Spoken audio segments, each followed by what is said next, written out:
What's up, guys? It's Monday morning. The NFL is all over.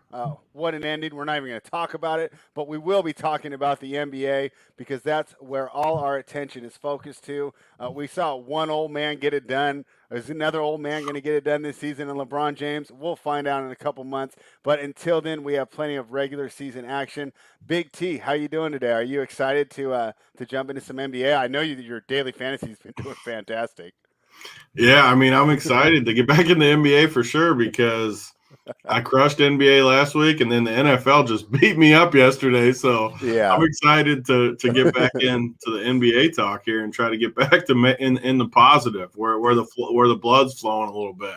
Yeah, I mean, I don't even want to know how big your Chick-fil-A order was after that Friday night hit, but congratulations to you on that. What day did we do the show last week? Because I should have hit on Thursday, whatever it was. We the did day it before. Wednesday. So then Thursday I did good. You went from 100K to 25K, right? And Yeah. then you turn around and banked 100 the very next day. That never happens either. Because I never get mad either. I hardly ever. Even yesterday, I lost a bunch in the Super Bowl. Didn't tilt at all. Yeah. But man, I hadn't had a big hit in a little bit. A couple months since I've had a big hit, and I thought it was like 140 that night before.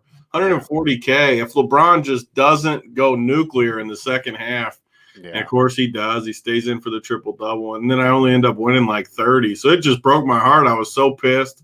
And then somehow the next night come back and get the job done. So it did feel good. But like always, that's what you said last week on the show. I think we're right back at it. It doesn't matter what we do. Get right back at it. Yeah, I mean, these old men are killing us. But, hey, as an older guy myself, love to see it. So I'm going to take their cue and be like Brady and start killing it in my 40s. So the first game on the slate tonight is the Rockets heading to Charlotte to take on the Hornets. Right now, I see the Hornets getting 3.5, which surprised me because I thought that was down to 2.5 and even 1.5 at some point this morning. Total 223.5. What do you think about this game here, Big T? Rockets, looking really good, and they lost Christian Wood. Obviously, a big loss for them, but still been a pretty good team since they lost James Harden. Do you have a lean on the side or total here? Yeah, I mean, we've talked a little bit on these shows about Charlotte, how they feel like a better team than people think. You just look at their roster, and even with Devontae Graham out tonight, you got plenty of people. I mean, LaMelo, I still remember talking on the draft show about LaMelo.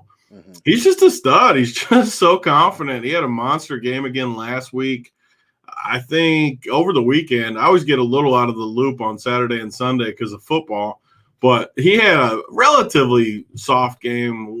He still was good, but not the monster explosion. But first, Houston, man, I love the matchup for LaMelo and these guys. Gordon Hayward, Rozier, Cody Zeller's looked really good lately. Cody Zeller's going to run circles around Boogie, even though I love Boogie. Yeah, I love Boogie fantasy-wise tonight for sure too in the starting role. But as far as the game. What day was it last week? Yeah, when we did the show, I said, why is Houston favored over OKC? I think. Yeah, you crushed that. You took the money line. They were +7, and you probably got, what, a +285 on that +250, I think, was somewhere in there. Me and JSU were on the other side, and I was thinking about you as I'm watching. And actually, my official play was the team total under, which squeaked in and had no business cashing. But thank God, because I've taken my share of bad beats, too. So I'll take it when it doesn't matter how you get there, as long as you get to that ticket window. So yeah. But, yeah, I mean, you were on point. Me and JSU thought Houston was going to continue to roll, and OKC turned it around. So what do you think? Are you looking at Charlotte here? Think you're good. Like, I don't understand. Like, why is Houston favored in this game? Explain it to me. Like, I don't understand it. I feel like Charlotte is better than them. Yeah, I'm surprised. My only guess would be Houston's net rating is 2.1, while Charlotte's -0.5. And obviously, if you were to do their net rating without Harden, it's even better since they've improved so much. Yeah. But at home, it's only 2 points difference in the net rating, and it's -3. You would think it would go the other way. So, I like Charlotte for sure. As far as the total, I mean, you know how I am with totals. I don't necessarily, especially this game, I don't have a good feel for it. But I love Charlotte. I don't feel like Charlotte should be a dog in this game, and I'll just take my chances at plus money that they can get the job done. Yeah, I kind of like Charlotte here too. I was kind of laughed at on some of the previous shows when I said that I thought they were going to be pretty good this year, and that's turned out to be the case. And what's funny is I was saying that, not even thinking LaMelo was going to be as good as he is. I Yeah, had to take the L on that. I didn't think that he was going to be as good as he is, but I mean, he's looking like he could be a bona fide star in this league. And I think because of that, the loss of Devontae Graham really isn't that bad for this team. This team can absorb the loss of a guard a lot easier than most teams. yeah. So we both like Charlotte on the side. We're staying away from the total. Is this going to be rostered up for you tonight? Are you going to be hitting any of these guys?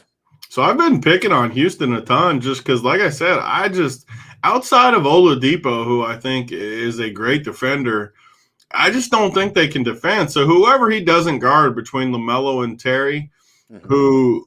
who I think he'll be on, I guess I don't know. Like I like the teams where you know who he'll guard. They Whoever, lazy switch so often. I don't know if it even yeah, matters. I tweet that all the time too. It's a great point you make that Yeah. I literally think the most overrated thing talked about is one-on-one defense because you can always get a switch if you want it, depending on who's Yeah. on the floor. So I agree. I like this game. I mean, I like LaMelo and Terry Rozier the most. LaMelo is a little more expensive tonight, though. They finally bumped him up. I still don't necessarily think it matters all that much, though. Houston just – I don't know. I'm just super low on Houston. I don't think they play good defense. I think they should be able to get easy buckets. I like this roster too. Like PJ Washington could be a sneaky good play tonight, especially with just no bigs. There's no rim protection. So Right. I like these guys. And then Houston, it's just Boogie for sure. I mean, Boogie's going to be one of the best plays on the slate without a doubt until his price gets higher or until Christian Wood comes back, which is what, 4 to 6 weeks or Yeah, something. it could be a while. Even then, that's a tough injury to recover from. So I wouldn't be surprised if it's a Boogie's little longer. definitely going to be just a total. Boogie's actually looked good too. Like he's not going to play winning basketball necessarily, but he's a great fantasy option again. Just like he not as good as he was in his peak days, but he's way cheaper now. So I think he's a great play tonight. John Wall too should be a pretty decent play. All right. Next game on the slate, Toronto heading to Memphis. Two teams coming kind of off losing streaks, but they were doing well before that. Memphis has lost three in a row, but before that they had won seven in a row. The Raptors, let me see, they had won how many in a row? They had won three in a row before losing to Atlanta. Um, so both teams coming off a loss. Doesn't seem to be too many injuries here. I see Brandon Clark out, DeAnthony Melton, and of course Jaren Jackson and OG Anunoby on the Raptors side. Another short home dog here, as Memphis is getting two or 2.5 at home, depending on your book. Total 222. We'll probably stay away from the total again. But talking about the side, Big T, are you gonna take another home dog here?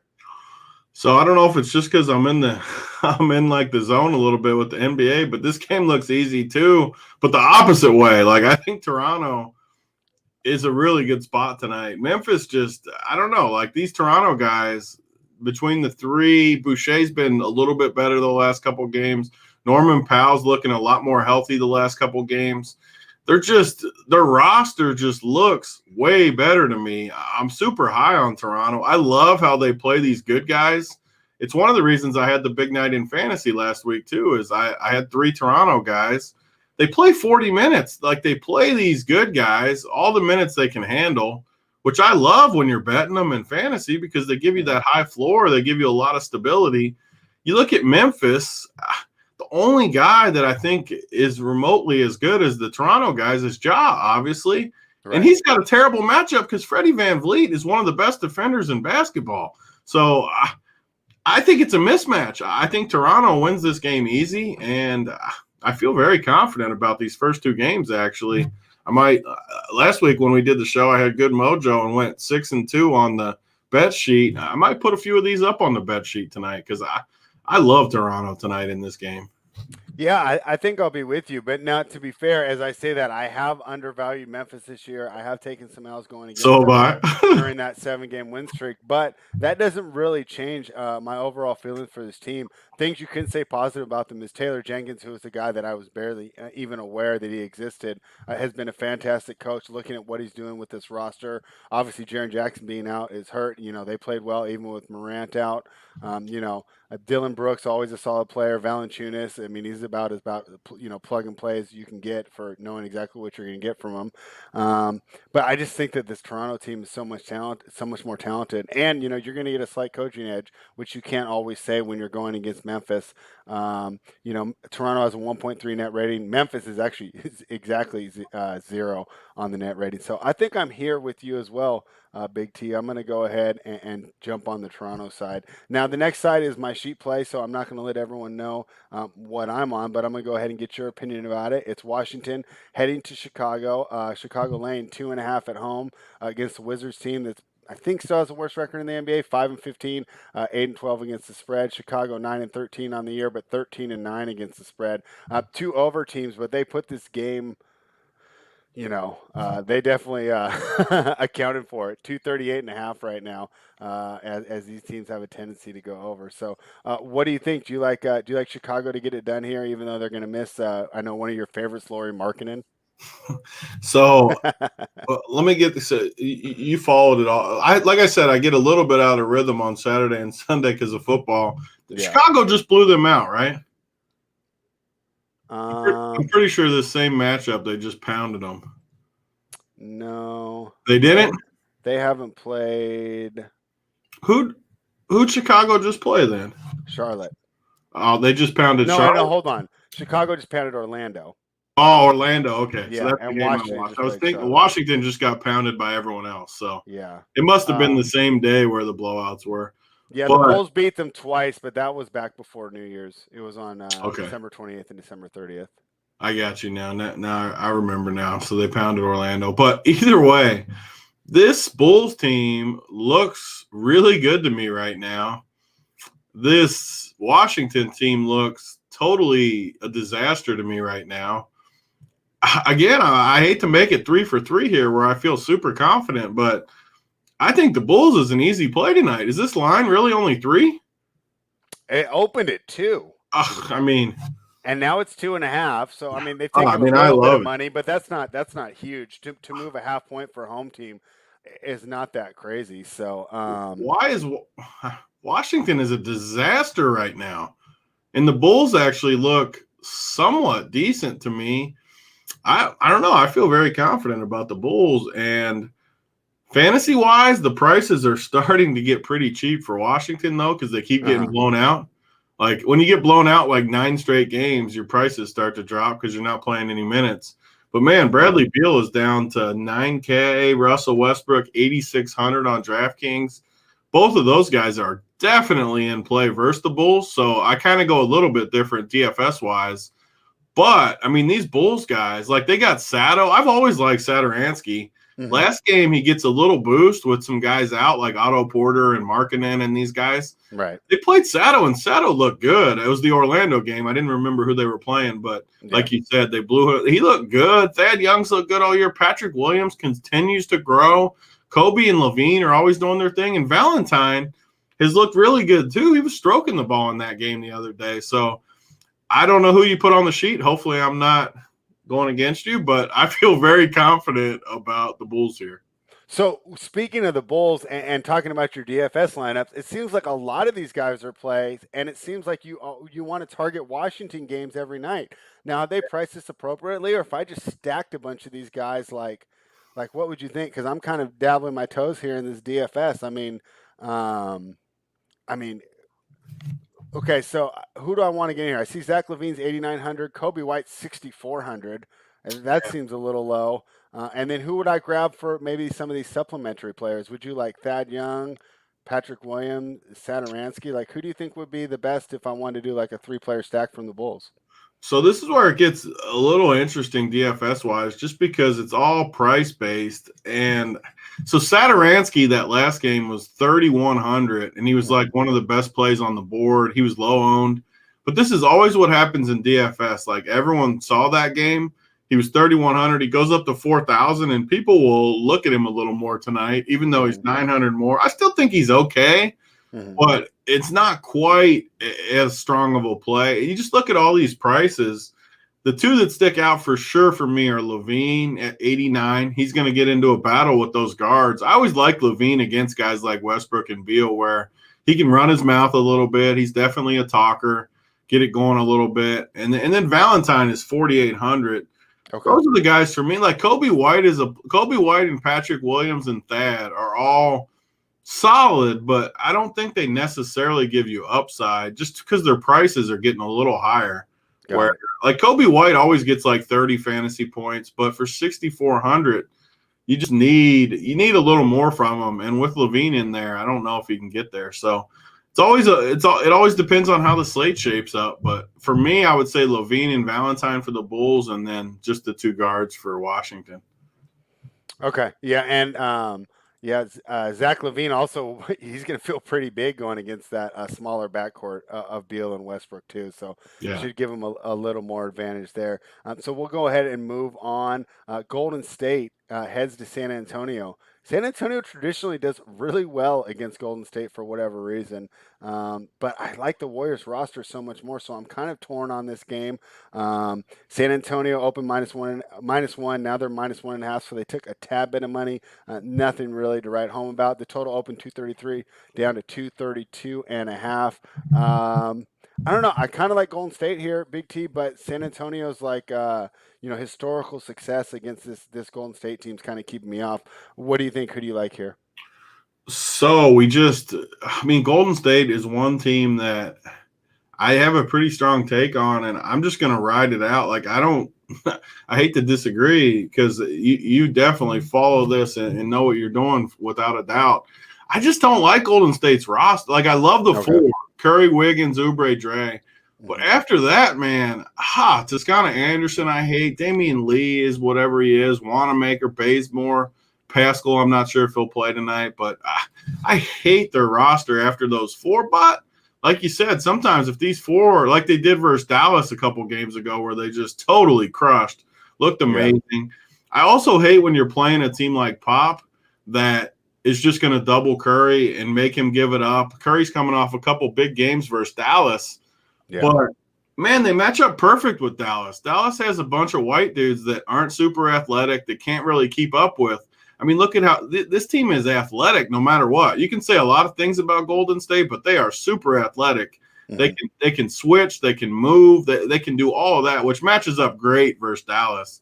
Versus Golden State, not so much. I mean, versus San Antonio, not so much. They got a lot of athleticism too, a lot of young guys that can compete, and I like the Spurs, but I'm going to have a strong take against Golden State basically every game. It's one of those things. I know they're 12-11, I think, right now, but I think they're going to end up struggling in my book at some point. I'm just going to fade them most games and take my chances. So I don't love the Spurs, though. Spurs are not a team that I ever feel super confident because sometimes they show up, sometimes they don't. But I'm not going to be on Golden State too much. All right. Well, with so many good games that we love tonight, I got no problem just staying away from this one. DFS-wise, any of these guys making in your lineup? I know that on the show with JSU last week, you were talking about how much you hated rostering San Antonio guys. Yeah. And I see Steph at a 10-3, which makes it, he's got to go 50 to even get 5 times, right? So, what are you looking at here? Golden State, like Steph, is an auto fade for me. Mm-hmm. People always play him, and until I see some adjustments on the offense, which, again, I said he looked really good versus Dallas, totally crushed. But I think their matchup was good. I don't think it's as good versus Pop. So, easy fade for me there. And all these guys are starting to get priced up, too. Like last week when these guys did good, like Draymond was 5,500. Now he's 6,800.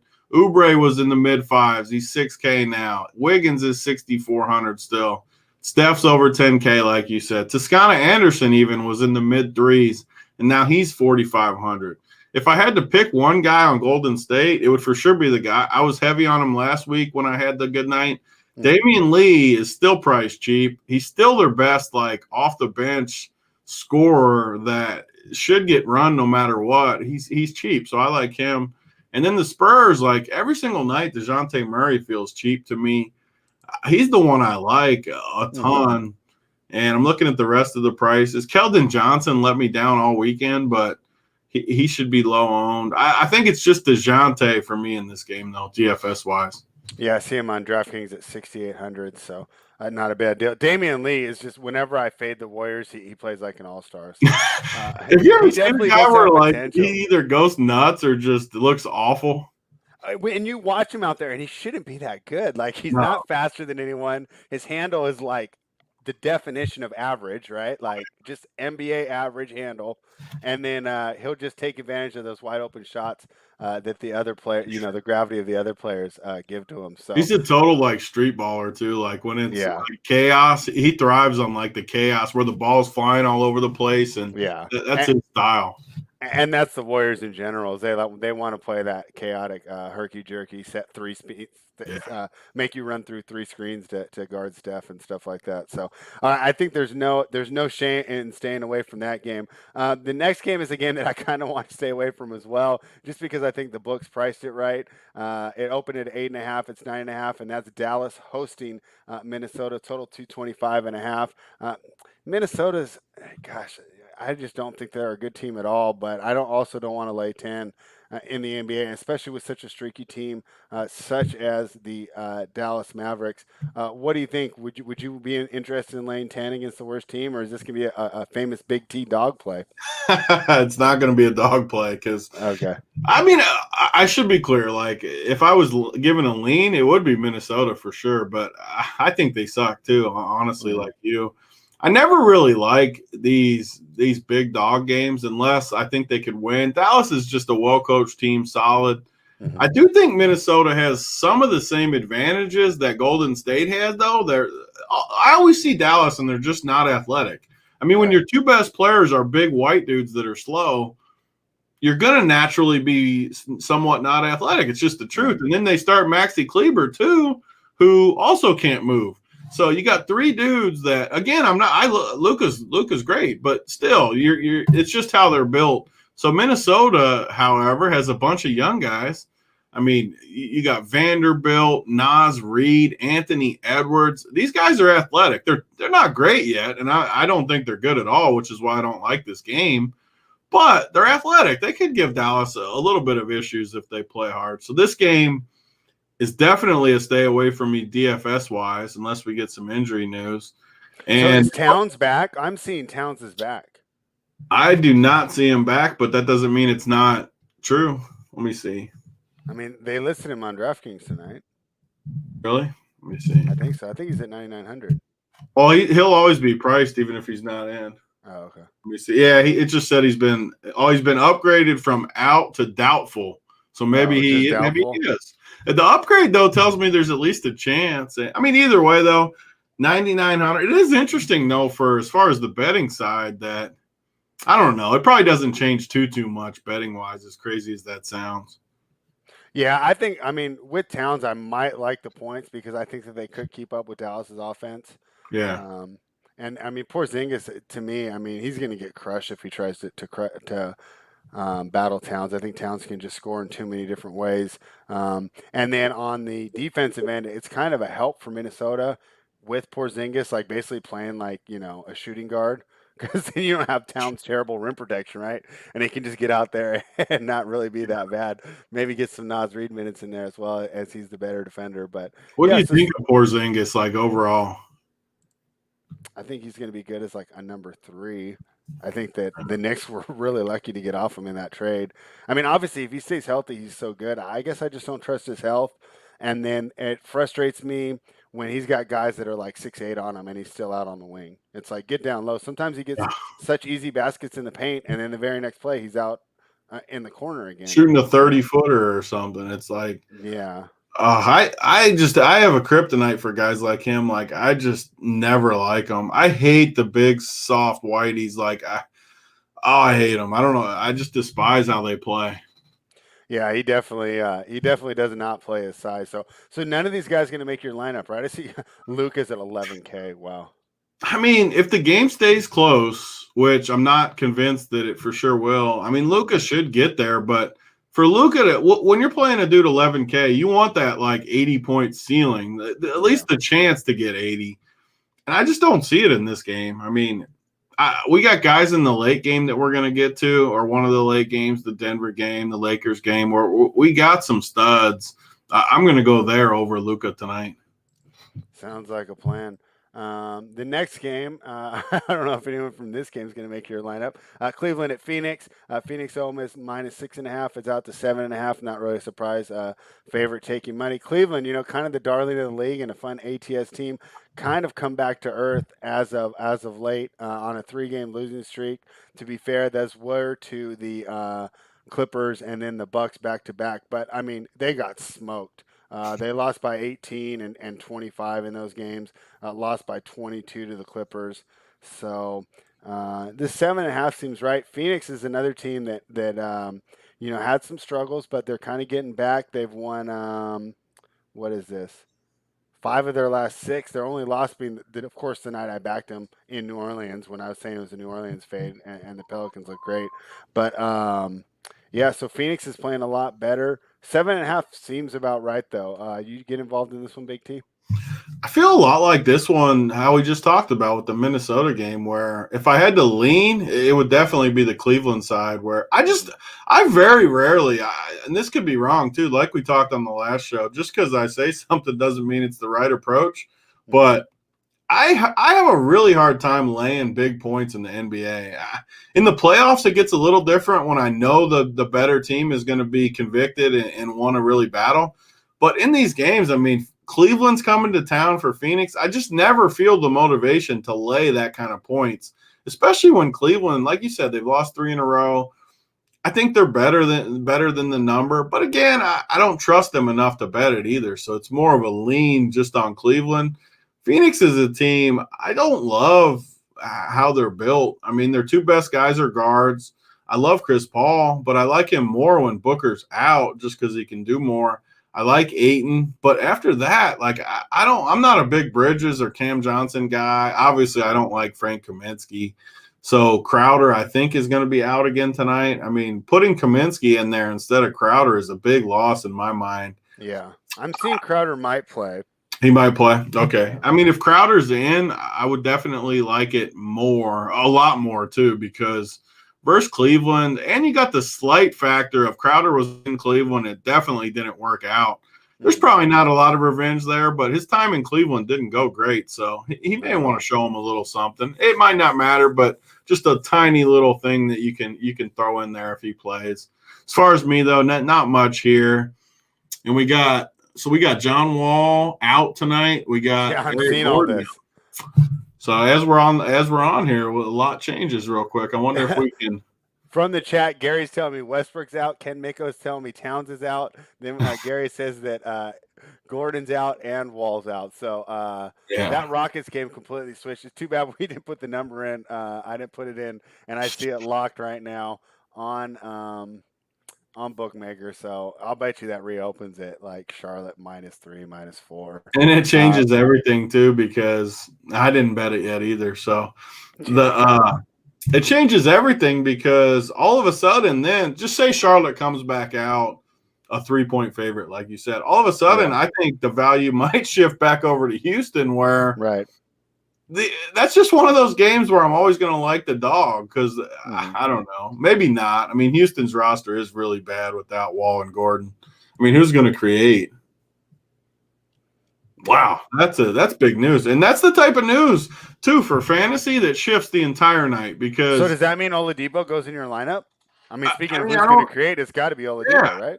And it's like impossible to fade. Like Oladipo and Boogie just become like you can't fade them, and then these other guys go in there like just looking. I mean, literally just looking at the top. I mean, you got like Ben McLemore, Min Price, Sterling Brown 3,500, Nawaba 4,100. House 44, all of those guys are now some of the better plays on the slate. Jashawn Tate 4,800. Everybody gets boosted up, and that's why like DFS. I don't even look at it until we have the show at 4:45. I'll start looking at like 4:30 because so much stuff can change. Right? Time's wasted. Like one of my neighbors earlier today sends me a team. This happens to me all the time. Like sends me a team. What do you think of this team? Like, dude, there's no reason to. First of all, you're never going to win making a team at noon in the NBA. Second of all, I haven't looked. There's no way I'm looking at because this happens. It's just crazy. So yeah. If you're All watching right. this, please don't make DFS teams in the. If you're just playing around having fun, sure, but don't make teams like actually using them in the morning. Yeah, I mean, when I was working, it was impossible for me to play DFS because the Yeah, lineup locked while I was still at work, and it's and you just got like, no chance.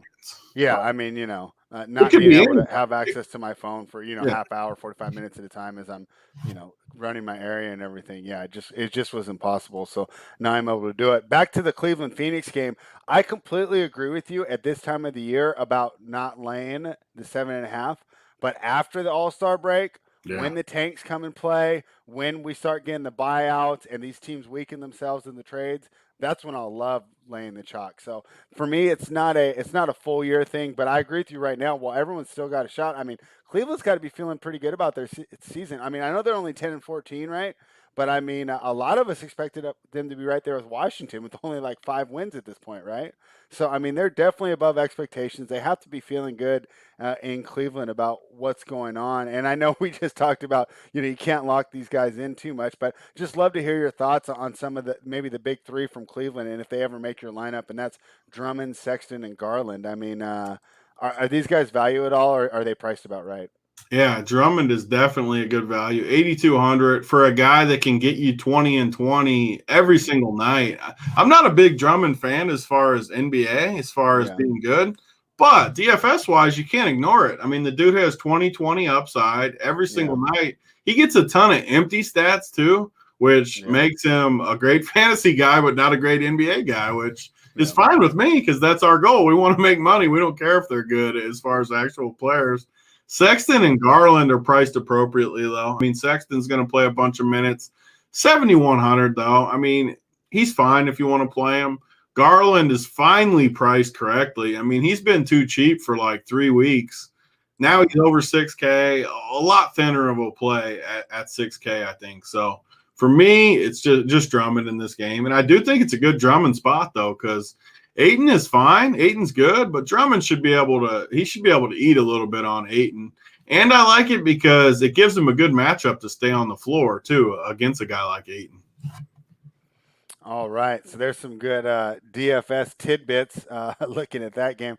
The next game that we're going to look at and talk about big dogs on the slate, right? I'm tilted, man. We gotta, man. Both of those winners I gave out earlier, I didn't get in, and they're both gonna move big with Westbrook out. So Charlotte just reopened at +1.5. Charlotte's still a Bulls. dog. No, they're still a dog. How in the All right, without I'm hitting that right now. Wall and Gordon, they're still a Yeah. dog. I'm just gonna go ahead and take the money line. If it lands on one, whatever. No, they're gonna get killed tonight. So I got +102 on the money All right, line. I'm locking it in right now too. Chicago only moved to -3. Without Westbrook, like that's crazy to me. I don't understand. The So Westbrook what were one they? that doesn't surprise me as much. He's been so hit or miss. There's been times that he completely takes his team out of the game. You're right. I mean, if he wants to have one of those shooting nights, and when he does, his usage is still ridiculous. So it's like you're taking the ball out of Beal's hands, who's one of the most efficient scorers in the NBA.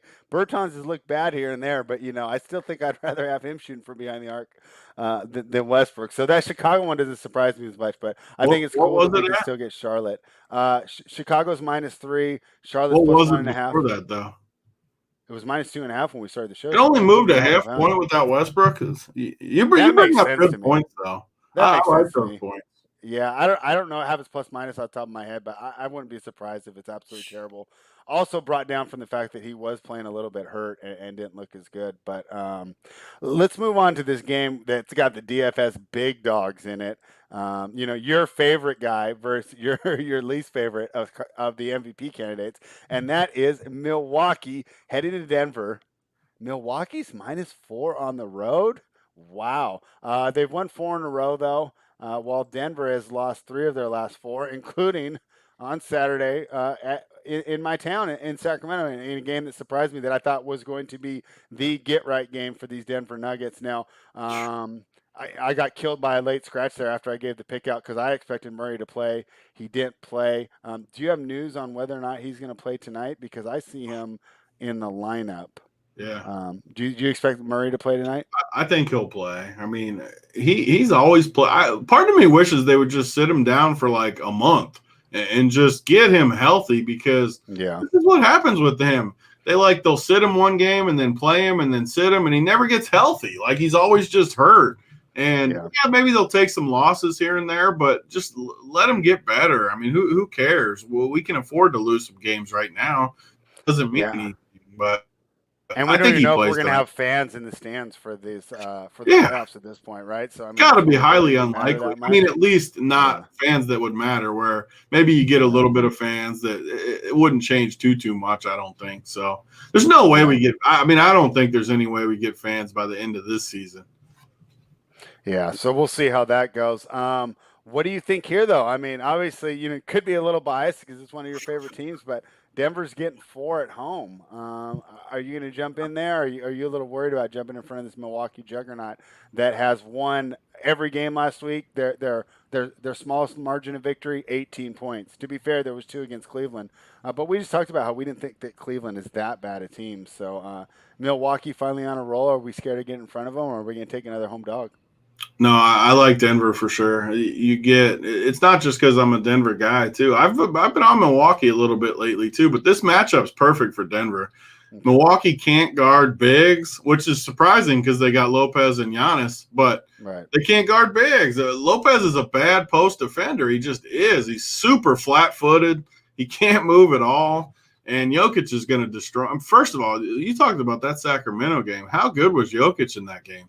The dude I was so mad because I was on Denver, and that was part of my handicap. Is like Sacramento's not going to be able to stop Jokic. Like, as good as Rashawn Holmes is, it's still a bad matchup. And he just should have so many options to help, and nobody else showed up. And you could see him getting frustrated. I mean, it's he had 90 fantasy points and they lost. That is insane. Yeah, no, I mean, it was just when you cap it right, and then you just fail to get that anyone else, no one else is going to show up. Obviously, Porter Jr. is hit or miss, right? But I mean, Will Barton was terrible, Monte Morris was terrible, Paul Millsap was terrible. So I mean, that's obviously got to be a concern. But these guys get right at home, wouldn't you think?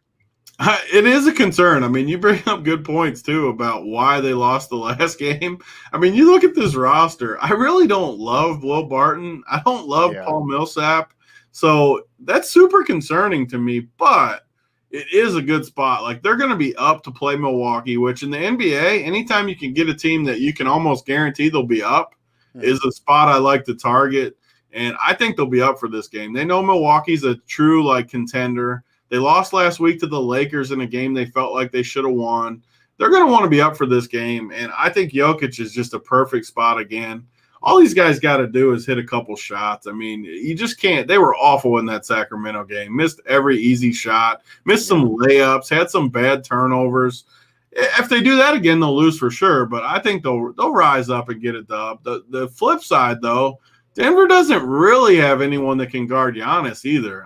Oh no. I like taking guys like Giannis. I mean, I say guys like Giannis, but athletic wings against Denver because they can't match up with them. So DFS-wise, I think Giannis and Jokic together is a deadly combo tonight. If this game stays close, both these guys are going to get you 60-plus fantasy points, which obviously is even at 11K to lock in 60-plus and 60-plus is very, very nice, especially with some other games out there that's going to have value now with guys out. So I like Denver. I like the money line Denver. I don't need the points. And I like Giannis and Jokic as far as DFS. Yeah, it'd be interesting. It'd probably be a little easier to sneak those guys in the lineup if we grab some of those cheaper Rockets, right? Yeah. At, David Nwaba, what'd you say, 4,100, and get a little Deshaun Tate in that lineup as well. Washington's going to have to. So, yeah. So, Raul Nato tonight is 3,000 for Washington.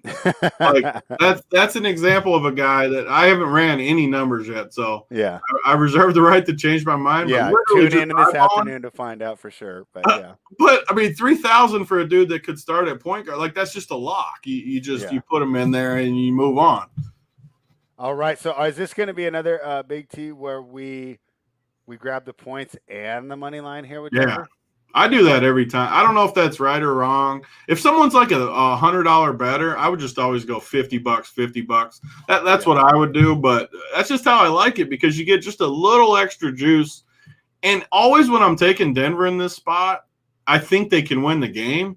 So that's just what I do. I like I said, I don't know if it's right or wrong. It's just how I like to do it. Yeah, I mean, you can do the different bet sizes. If you're only $100 better, I think that's good. If you start to go more, I rate my spread bet a little higher. Would you go like 70 and 30 or something? Yeah, because I want to get the profit for sure if they cover. And this +4 is a little different. I'm thinking of more of like the +7s and stuff, where it has a chance to land in the middle a little more. But when I'm taking those bigger dogs, especially with the big payoff, if I'm getting more than +300, I'll split it a little more. Well, I do want to, be in the green if I just cover the spread. But yeah, I think love that's both. a good point you make, like a really good point. Maybe that's something I need to change on mine too.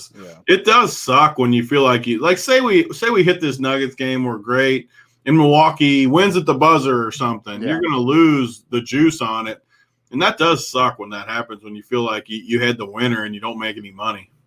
Yeah, for sure. So that's the way that I like to do it personally. So we talked about that. Now I know that that we've kind of been staying away from totals, but this one jumped out to me as just an over game. I mean, am I crazy? I know that we haven't been talking about too many totals here, but I love the over in this game. I don't usually like totals either. I love the over in this game.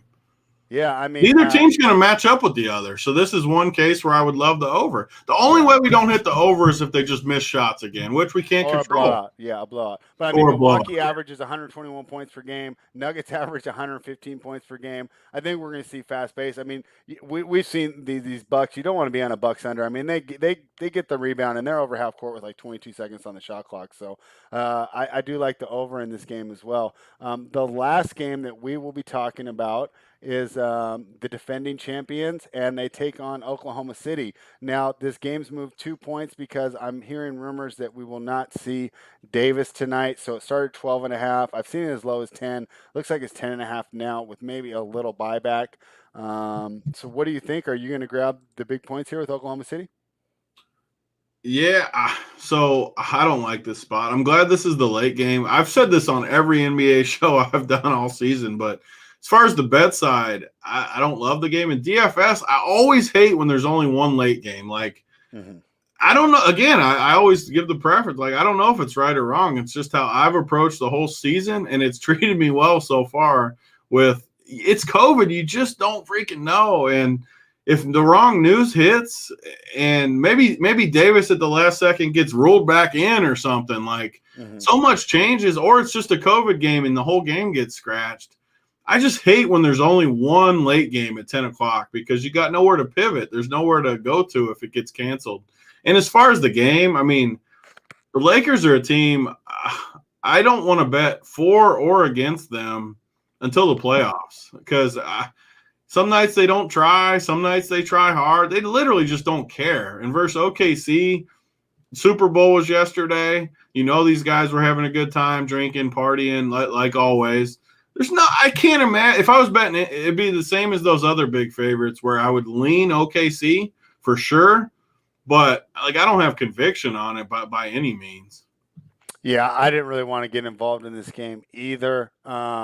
Great point you made about the Lakers. They're 18-6.